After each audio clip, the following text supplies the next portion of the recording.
E aí galera, esse é o segundo de 3 vídeos falando sobre o EndoGuide. Nesse vídeo eu vou lá no software mostrar para vocês como fazer a importação do STL e como linkar esse STL com a nossa tomografia e te mostrar como que a gente faz para adaptar os pinos de fixação que seriam para uso de implantodontia para a gente gerar as brocas e colocar elas na posição dos dentes para a gente chegar na luz do canal. Fica até o final desse vídeo que eu vou te mostrar como. Bom pessoal, vou explicar passo a passo como que a gente faz o EndoGuide. Para isso eu vou utilizar um software que chama Blue Sky Bill. Esse software ele foi desenvolvido para a gente fazer cirurgia guiada. Então a gente começou trabalhando com isso e hoje a tela dele nos mostra várias opções de tratamento que a gente tem. O EndoGuide também aparece como tratamento endodôntico. Como eu sou um pouco mais antigo, eu comecei desde a época que não tinha esse tratamento endodôntico e eles adaptaram, na verdade, a parte do tratamento de cirurgia guiada de implantes para endodontia, que é o que a gente vai fazer aqui. Mas eu espero que tenham endodontistas vendo também esse meu vídeo. E o endodontista talvez não tenha essa familiaridade que o implantodontista tem já com a parte de guias. E eu vou mostrar para vocês então como que a gente faz nessas telas, utilizando então o planejamento do guia de implante, mas eu quero que vocês entendam direitinho, passo a passo. É importante que a gente possa então desenvolver os nossos próprios guias a partir disso, independente se é implante, se é endodontia. Então vamos focar em aprender juntos para a gente ver como que a gente faz da melhor forma. Nesse vídeo eu vou mostrar o início e num próximo vídeo eu vou mostrar então como que a gente gera o guia, mais por final a partir da colocação dessa nossa broca de perfuração no dente. Então vamos lá. A primeira coisa que a gente tem que fazer é a gente importar a nossa tomografia. A gente pode utilizar qualquer aba disso, mas como a gente vai fazer planejamento de implantes, então eu posso ir diretamente nesse planejamento de implantes e a primeira etapa é a gente trazer para o nosso software a tomografia do paciente. Então eu vou clicar aqui, ele vai abrir uma aba onde a gente tem então vários dos nossos casos mostrando aqui e eu separei no nosso ambiente de trabalho o nosso caso de EndoGuide. Então eu vou procurar ele aqui, caso de EndoGuide, EndoGuide tomografia.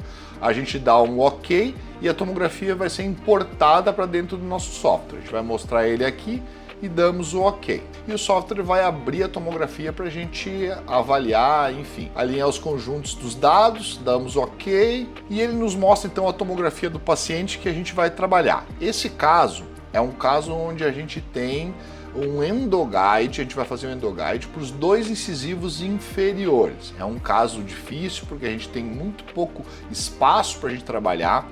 Nesse caso, eu já fiz ele há algum tempo e na época que a gente fez, a gente só tinha brocas de 1.3 para trabalhar, então foi um caso bem desafiador. Graças a Deus deu tudo certo, foi tudo tranquilo, mas talvez hoje em dia eu planejasse ele com brocas mais finas. Mas para a gente, como exercício, vai trabalhar com brocas de 1.3.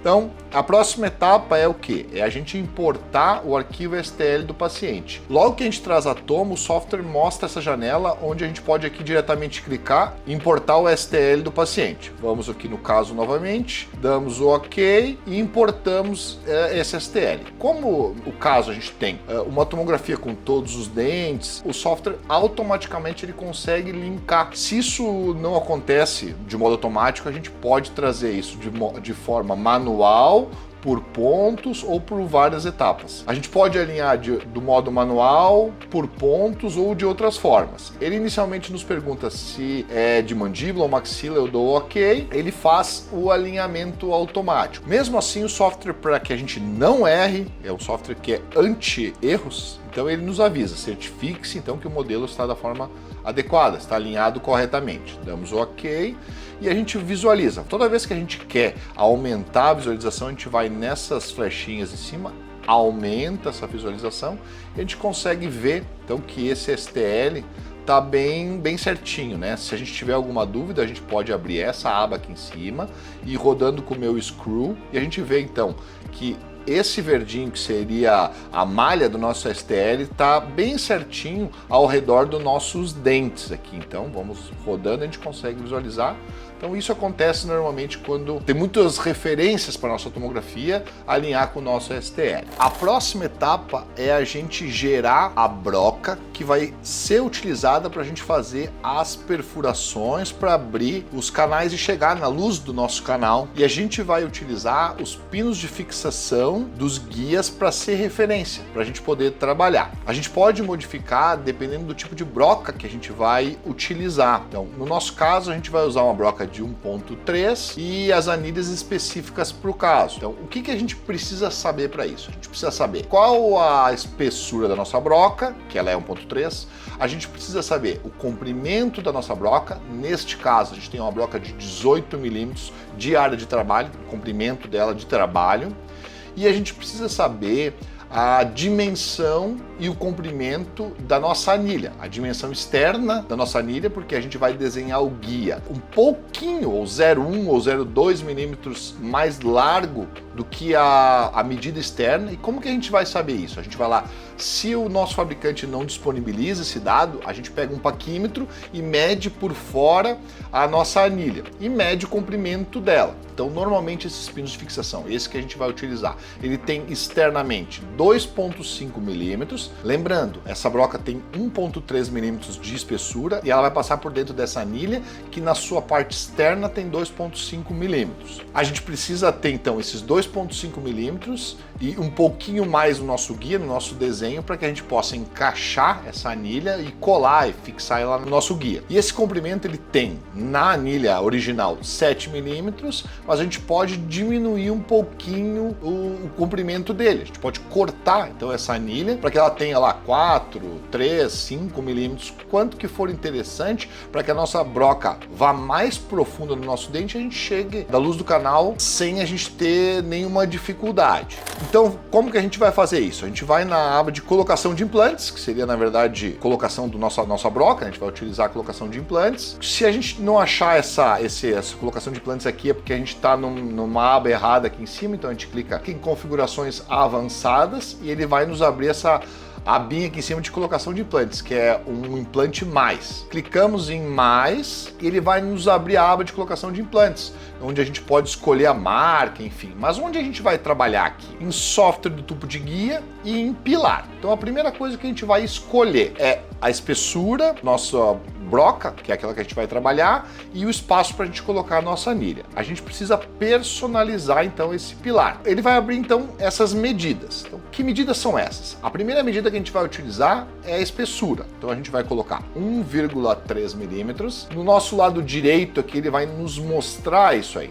como que ele fica, né? Eu posso com o meu botão da direita aqui modificar para poder visualizar. A segunda escolha que a gente deve fazer, eu gosto de colocar aí então com o comprimento de 18 milímetros, que é como que a gente vai trabalhar, e nesse comprimento 2, que seria essa parte verde, eu deixo normalmente, eu não posso zerar aqui no software, então eu boto 0,5, porque na verdade esse 0,5 ele seria, na nossa anilha ela fica um pouquinho para fora da hora que a gente vai colocar no nosso guia, como se fosse um chapeuzinho que fica fixado para que essa anilha não entre totalmente no buraco. E ela tem mais ou menos meio milímetro de espessura. Então é isso que eu deixo ele para fora para a gente poder planejar. Então eu gosto de fazer assim. Existem outras formas, cada um desenha ele da forma que quiser, mas eu gosto de deixar assim, então com os 18 milímetros, que é o comprimento do meu trabalho, para que eu chegue na luz do canal, e esse meio milímetro para fora para a gente poder visualizar. A outra coisa que a gente vai escolher é no software do tubo de guia. Então, como eu falei para vocês, a gente precisa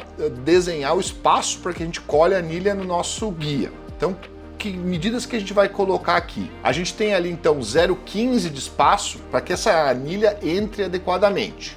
Além disso, a nossa anilha ela tem 7 milímetros de comprimento.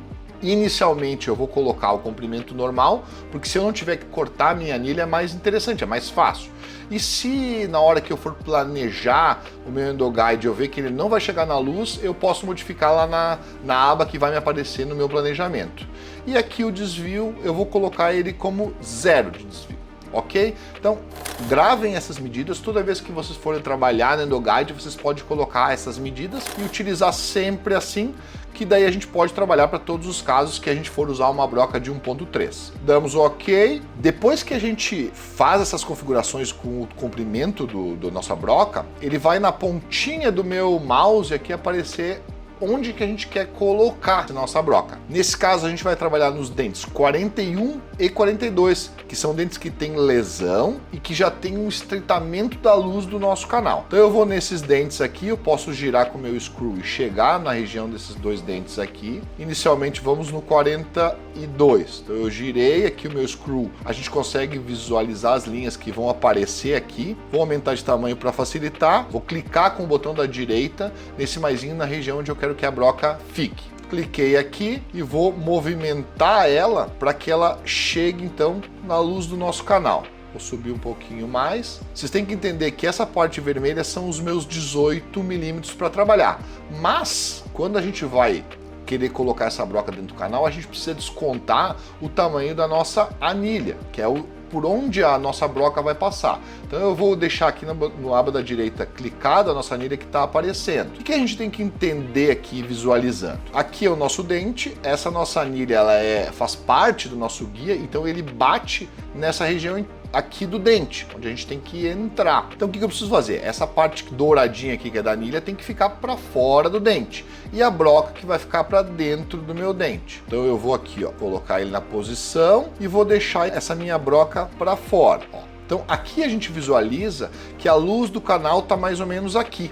Então o que eu vou fazer? Eu vou melhorar a posição aqui dessa minha anilha. A gente tem que ter bastante cuidado por onde a nossa broca entra no dente. Teoricamente, a entrada de qualquer perfuração para endodontia ela vai ser nessa região lingual do dente. Então, a gente não pode entrar pelo meio do dente, até porque a gente tem a gengiva aqui, então, e outra, ia fazer uma perfuração na raiz do nosso dente. Então a gente tem que ter cuidado para que a nossa broca entre nesse sentido. Muitas vezes a gente precisa até gastar um pouquinho a mais na região lingual para que essa nossa anilha aqui entre e encaixe corretamente. Então aqui, ó, qual seria o lugar ideal para nós colocarmos aqui? Então a nossa anilha vai bater na região incisal e se a gente visualizar aqui, a nossa broca ela não alcançou a luz do canal ainda. Ora, Celso, como é que eu faço para resolver isso? Como eu falei antes, a gente pode diminuir o tamanho da região onde eu vou colocar a minha anilha. Mas depois que eu vou fazer isso no software, desenhar e imprimir meu guia, eu vou precisar pegar essa minha anilha e cortar ela. A gente tem um trabalho que foi realizado aqui com alunos nossos do mestrado, que a gente visualizou que não há diferença na precisão do nosso guia se a gente utilizar as anilhas com 7 ou com 4 milímetros. Então, eu posso diminuir o tamanho do comprimento dessa minha anilha, porque poderia ter algum desvio, né, na hora de colocar a minha broca, diminuindo o tamanho da anilha. A gente fez um trabalho e mostrou que não há esse desvio. Então, eu vou diminuir o tamanho dessa minha anilha para que a gente possa chegar mais fundo aqui no meu canal. Então, eu vou mostrar para vocês. Aqui no lado da direita, a gente está com 7 milímetros. Eu vou trocar para 4 milímetros. O que acontece? O nossa anilha ela diminui de tamanho. E o que a gente pode fazer? A gente pode colocar ela um pouquinho mais para baixo, preservando então a estrutura dental e tendo esse cuidado para que a gente entre pela região lingual sem fazer um dano muito grande ao meu dente. Então aqui com 4 milímetros da nossa anilha a gente consegue chegar na luz do canal adequadamente. Beleza, a próxima etapa é a gente fazer então uma nova broca, colocar uma igual a essa para o outro dente, e a ideia é que nesse próximo vídeo que eu vou explicar para vocês como que a gente coloca e gera o guia para que a gente faça a impressão, vou explicar direitinho essa próxima etapa para vocês. Bom, pessoal, vocês viram como que a gente faz para importar a tomografia, linkar com o nosso STL e gerar a imagem das brocas que vão ser utilizadas na hora que a gente vai fazer a abertura dos nossos canais. No próximo vídeo eu vou mostrar para vocês como que a gente faz para gerar o nosso guia, para que a gente exporte, imprima e utilize sem nenhum medo e com uma precisão bem grande. Até mais!